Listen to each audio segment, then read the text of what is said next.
வண்ணாரப்பேட்டை பகுதியில் அமைந்துள்ள புனித ஆரோக்கியநாதர் ஆலயத்தின் 110ஆம் ஆண்டு பெருவிழா வெகு விமர்சையாக நடைபெற்றது. வடசென்னை பழைய வண்ணாரப்பேட்டை பகுதியில் அமைந்துள்ள புனித ஆரோக்கியநாதர் ஆலயத்தின் 110ஆம் ஆண்டு பெருவிழா வெகு விமர்சையாக நடைபெற்றது. இவ்விழாவில் ஆலயத்தின் பங்கு தந்தை அருள் ஜேசுதாஸ் தலைமையில் நடைபெற்ற இந்த பெருவிழாவில் ஏராளமான கிறிஸ்தவர்கள் கலந்து கொண்டனர். கடந்த 9ஆம் தேதி கொடியேற்றத்துடன் தொடங்கிய இந்த பெருவிழாவில் முக்கிய நாளான ஆரோக்கிய மாதாவினை தேரில் வைத்து சுற்றுவட்டார பகுதிகளில் சுமார் 10 கிலோமீட்டருக்கு மேலாக தேர்பவனி அழைத்துச் செல்லப்பட்டது. தெருக்களில் தேர்பவனி செல்லும் போது திருப்பலி பாடப்பட்டு அழைத்துச் செல்லப்பட்டது. இந்த தேர்பவனியில் ஏராளமான கிறிஸ்தவர்கள் மட்டுமின்றி மற்ற மாற்று மதத்தினரும் கலந்து கொண்டனர்.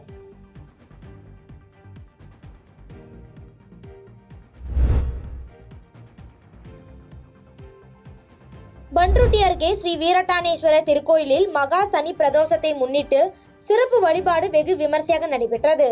கடலூர் மாவட்டம் பண்ருட்டி அடுத்த மிகவும் பிரசித்தி பெற்ற ஸ்ரீ வீரட்டானேஸ்வரர் திருக்கோயிலில் மாதந்தோறும் பிரதோஷங்கள் நடைபெறுவது வழக்கம். அந்த வகையில் மகா சனி பிரதோஷத்தை முன்னிட்டு நந்தி பகவானுக்கு மூலிகையால் ஆன அபிஷேகம் செய்யப்பட்டது. இதன் பின்னர் மகா தீபாராதனை காண்பிக்கப்பட்டது. இதன் முன்னதாக கோ பூஜையும் வீரட்டானேஸ்வரர் சுவாமிக்கும் பெரியநாயகி அம்மாளுக்கும் சிறப்பு அபிஷேகம் மற்றும் தீபாராதனையும் நடைபெற்றது. இதனை காண சுற்றுவட்டார பகுதியில் இருந்து ஆயிரக்கணக்கான பக்தர்கள் கலந்து கொண்டு சுவாமி தரிசனம் செய்தனர்.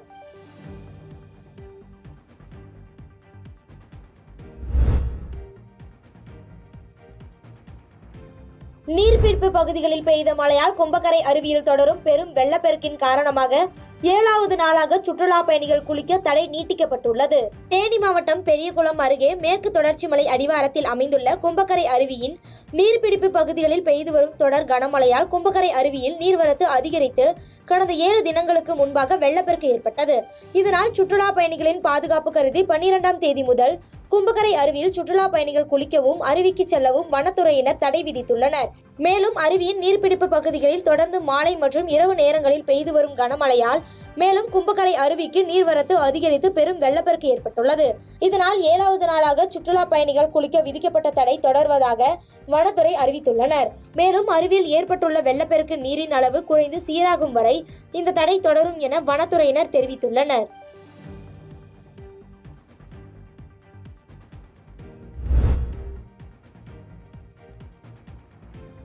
அமைச்சர் மூர்த்தி ஏற்பாட்டில் முடிக்கப்பட்ட மேல்நிலை நீர்த்தேக்க தொட்டிக்கு குடிநீர் சப்ளை செய்ய விடாமல் தனிநபர் ஆக்கிரமிப்பால் பொதுமக்கள் அவதியடைந்துள்ளனர். மதுரை மாவட்டம் திருமங்கலம் அருகே கடந்த 3 ஆண்டுகளுக்கு முன்பு அமைச்சர் மூர்த்தி ஏற்பாட்டில் கரடிக்கல் பஞ்சாயத்தில் உள்ள 100க்கும் மேற்பட்ட வீடுகளுக்கு மேல்நிலை நீர்த்தேக்க தொட்டி அமைத்து அதன் மூலம் குடிநீர் சப்ளை செய்வதற்காக பணி முடிக்கப்பட்டது.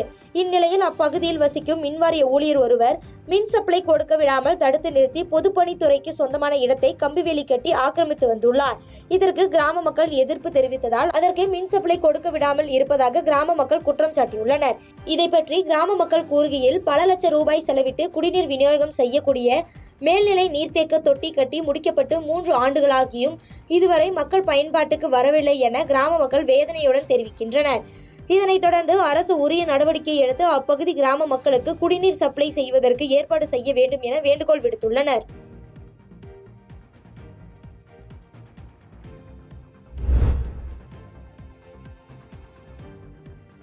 சங்கராபுரம் அருகே பொதுப்பாதையில் தேரோட்டம் நடத்துவதில் சிக்கல் இருந்து வந்த நிலையில் தேரோட்டத்தை நடத்தி காட்டிய மாவட்ட காவல் கண்காணிப்பாளருக்கு பாராட்டுகள் குவிந்து வருகிறது. கள்ளக்குறிச்சி மாவட்டம் சங்கராபுரம் அருகே உள்ள கிராமத்தில் கடந்த 2015ஆம் ஆண்டு ஸ்ரீ முத்துமாரியம்மன் கோவிலில் தேர் திருவிழா நடைபெற்றது.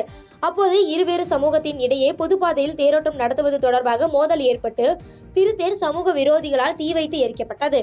இந்த நிலையில் இந்த சம்பவம் குறித்து கடந்த 8 ஆண்டுகளாக 144 தடை உத்தரவு அமல்படுத்தப்பட்டதால் திருவிழா நடைபெறாமல் இருந்து வந்தது.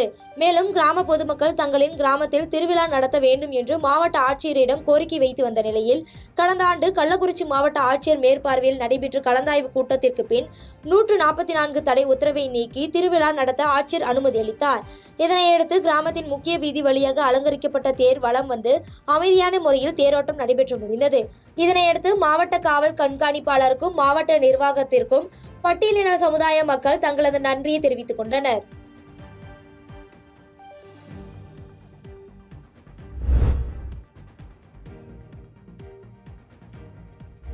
கர்நாடக அணைகளில் இருந்து உபரி நீர் காவிரி ஆற்றில் திறப்பதால் மேட்டூர் அணைக்கான நீர்வரத்து அதிகரித்து வருகிறது.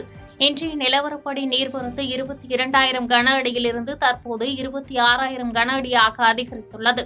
இதனால் காவிரி கரையோர பகுதிகளான தங்கமாபுரி பட்டினம், அண்ணா நகர், பெரியார் நகர் போன்ற பகுதியில் உள்ள காவிரி கரையோர மக்கள் பாதுகாப்பாக இருக்கும்படி வருவாய்த்துறையினர் வெள்ள அபாய எச்சரிக்கை விடுத்துள்ளனர்.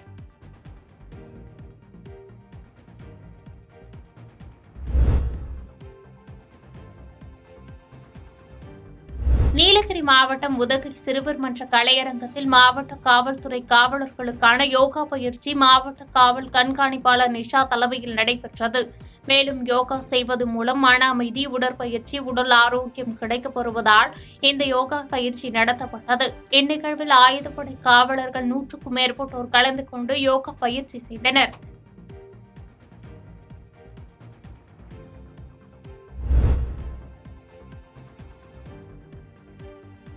திருவள்ளூர் மாவட்டம் கடம்பத்தூர் அடுத்த தொடுகாடு ஊராட்சியில் அனுமதியின்றியும் வரி செலுத்தாமலும் பல ஆண்டுகளாக 30க்கும் மேற்பட்ட நிறுவனங்கள் செயல்பட்டு அரசுக்கு 34 கோடி வரி இழப்பு செய்து வருவதாக தொடுகாடு ஊராட்சி மன்ற தலைவர் வெங்கடேசன் உயர்நீதிமன்றத்தில் வழக்கு தொடர்ந்தார்.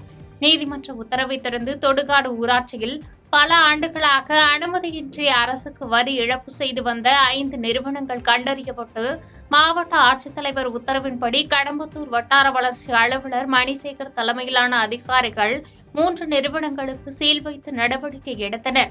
மீதம் 2 நிறுவனங்கள் அரசுக்கு கட்ட வேண்டிய வரித்தொகை தற்போது கட்டியதால் அதன் மீது அதிகாரிகள் நடவடிக்கை எடுக்கவில்லை என்பது குறிப்பிடத்தக்கது. பாதகம் செய்பவரை கண்டால் நாம் பயங்கொள்ளலாகாது பாப்பா, மோதி மிதித்து விடு பாப்பா, அவர் முகத்தில் உமிழ்ந்து விடு பாப்பா. அண்மை செய்திகளை உடனுக்குடன் தெரிந்து கொள்ள இணைந்திருங்கள் இயம்நாடு தொலைக்காட்சியுடன்.